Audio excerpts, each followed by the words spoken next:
तमाम दर्शक साथियों का बहुत बहुत स्वागत, आभार और अभिनंदन।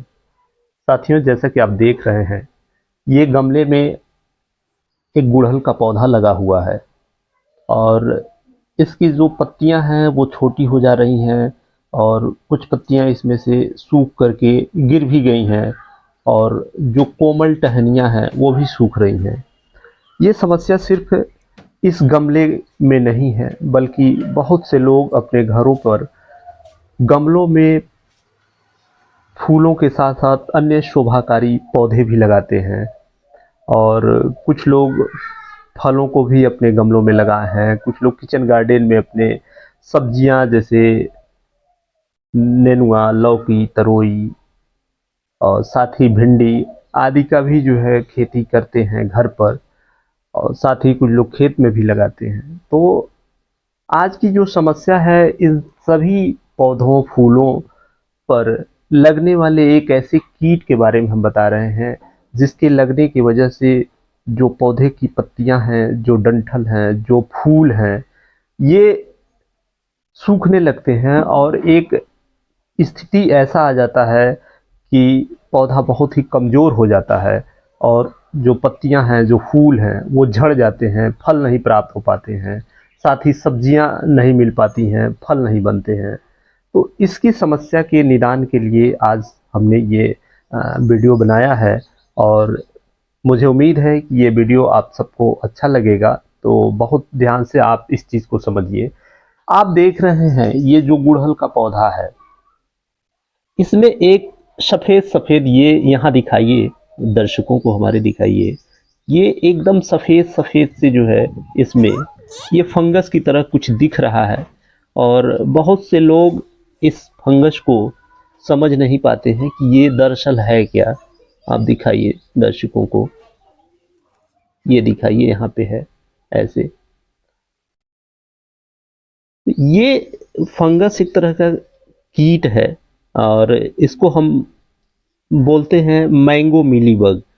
मैंगो मीलीबग आपके जो पौधे हैं, जो फूल हैं या जो शोभाकारी पौधे हैं, उसमें इसी तरह से ये टहनियों पर चिपके हुए रहते हैं और ये ये जो मैंगो मीलीबग है, ये कोमल टहनियों को और कोमल पत्तों से रस लगातार चूसते रहते हैं। लगातार रस और चूसने की वजह से जो ये पत्तियां हैं और जो ये टहनियाँ हैं, ये कमज़ोर हो जाती हैं। कमज़ोर होने के कारण जो इसमें पुष्प बनता है, जो फ्लावर बनता है, वो इस पे रुक नहीं पाता है, वो गिर जाता है। और कभी-कभी ऐसा होता है, ये मार्च, अप्रैल, मई में बहुत ज़्यादा संख्या में इसकी संख्या बढ़ जाती है मैंगो मीलीबग का। और एक स्थिति ऐसा आता है कि पूरा का पूरा पौधा, पूरी टहनियाँ सूख जाती हैं और इससे आपको नुकसान होता है। कुछ लोग इसके नियंत्रण के लिए तमाम तरह की विधियों का प्रयोग करते हैं। कुछ लोग डिटर्जेंट पाउडर घोल करके इसमें डाल देते हैं, कुछ लोग पानी से इसको धुल देते हैं। लेकिन एक अस्थाई समाधान या अस्थाई कंट्रोल इसका क्या होना चाहिए, जिससे आपके घर में लगे हुए ये शोभाकारी पौधे या फूल को बचाया जा सके समय रहते। जब ये जो कीट है, रस जब चूस लेता है, इसकी जो प्रकाश संश्लेषण की क्रिया है, जब ये भोजन पौधा बनाता है, वो प्रॉपर बन नहीं पाता है और जब प्रकाश संश्लेषण की क्रिया नहीं होगी तो पौधे का जो विकास है वो नहीं हो पाता है। जो भी मिनरल्स, जो भी न्यूट्रिएंट ये मिट्टी से एब्जॉर्ब करता है, पूरे पौधे में पत्तियों तक पहुंचता है और जब ये कीट लग जाता है तो ये जितना न्यूट्रिएंट पौधे के निचले भाग से ऊपर तक आता है, सभी को ये चूस लेता है और चूसने की वजह से ही पौधा धीरे धीरे, पहले पत्तियां पीली पड़ेंगी, फिर ये पत्तियां सूख करके नीचे गिर जाएंगी, फिर ये पूरा पौधा प्रभावित हो जाएगा। इसके नियंत्रण के लिए आप कुछ कल्चरल प्रैक्टिसेस कर सकते हैं। कल्चरल प्रैक्टिसेस में ये है कि आपका जो गमला है या जो किचन गार्डन है, उसमें अधिक खरपतवार नहीं होने चाहिए। यदि खरपतवार ज़्यादा हैं तो उसी में इस मैंगो मिलीबग के ग्रोथ होने की संभावना रहती है, उसी के द्वारा, उसी खरपतवार के द्वारा ये आपके पौधों पर फैलता है। तो इसलिए ज़रूरी है कि आप अपने जो भी बाग है या गमले हैं या किचन गार्डन है, उसमें प्रॉपर आप सैनिटेशन करें, सफाई रखें, खरपतवारों को उगने न दें। इससे आपका जो पौधा है न्यूट्रिएंट अच्छे से ले पाएगा और साथ ही ऐसे कीटों और बीमारियों का जो अटैक है वो कम होगा। दूसरी चीज़ आप ये कर सकते हैं, जैविक कीटनाशक का प्रयोग कर सकते हैं। जैविक कीटनाशक में आपका नीम आयल होता है, जिसे एजाडीरैक्टिन के नाम से हम लोग जानते हैं। ये बाजार में हर जगह लगभग उपलब्ध है।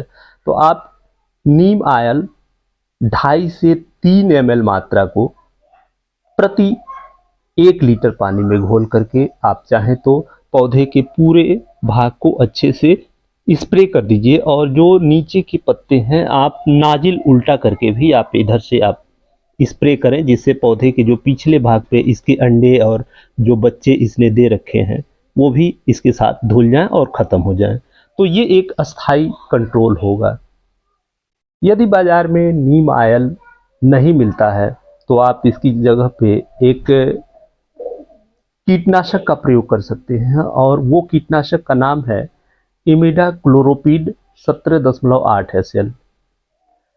बाजार में अलग अलग नामों से ये मिल सकता है, लेकिन जो इसका रासायनिक नाम है वो इमिडाक्लोरोपीड ही होगा। कंपनी चाहे किसी भी नाम से बनाए, किसी भी कंपनी का हो, इमिडाक्लोरोपीड उस पैकेट पे या उस डब्बे पे लिखा होगा। इसकी अलग अलग मात्रा आती है बाज़ार में। आप चाहें तो अपनी सुविधा के अनुसार जितना आपको ज़रूरत है, इमिडाक्लोरोपीड की 1 ml मात्रा को प्रति 2 लीटर पानी में घोल करके आप अपने पौधे पर या किचन गार्डन में इस्तेमाल कर सकते हैं, जिससे ये मैंगो मिलीबग की जो समस्या है ये खत्म हो जाएगी और जो पौधे का विकास है अच्छा होगा। इमिडाक्लोरोपीड जो दवा है ये अलग अलग पैकिंग में आता है। ये 50 ml में लिक्विड में भी आता है और दानेदार फार्म में भी आता है। लिक्विड में ये 50 ml, 100 ml और बड़े डब्बों में भी, बड़े पैक में भी आता है। इसके साथ ही ये दानेदार फार्म में 2 ग्राम से लेकर के 100 ग्राम, 200 ग्राम तक के पैकेट में भी आपको उपलब्ध है। आप अपनी सुविधा के अनुसार, यदि कम गमले हैं, कम पौधे हैं, तो उसी हिसाब से आप प्रयोग कर सकते हैं। मात्रा हमने बताया आपको। यदि आप दानेदार का प्रयोग करते हैं तो 1 ग्राम प्रति 2 लीटर पानी के हिसाब से आप प्रयोग कर सकते हैं।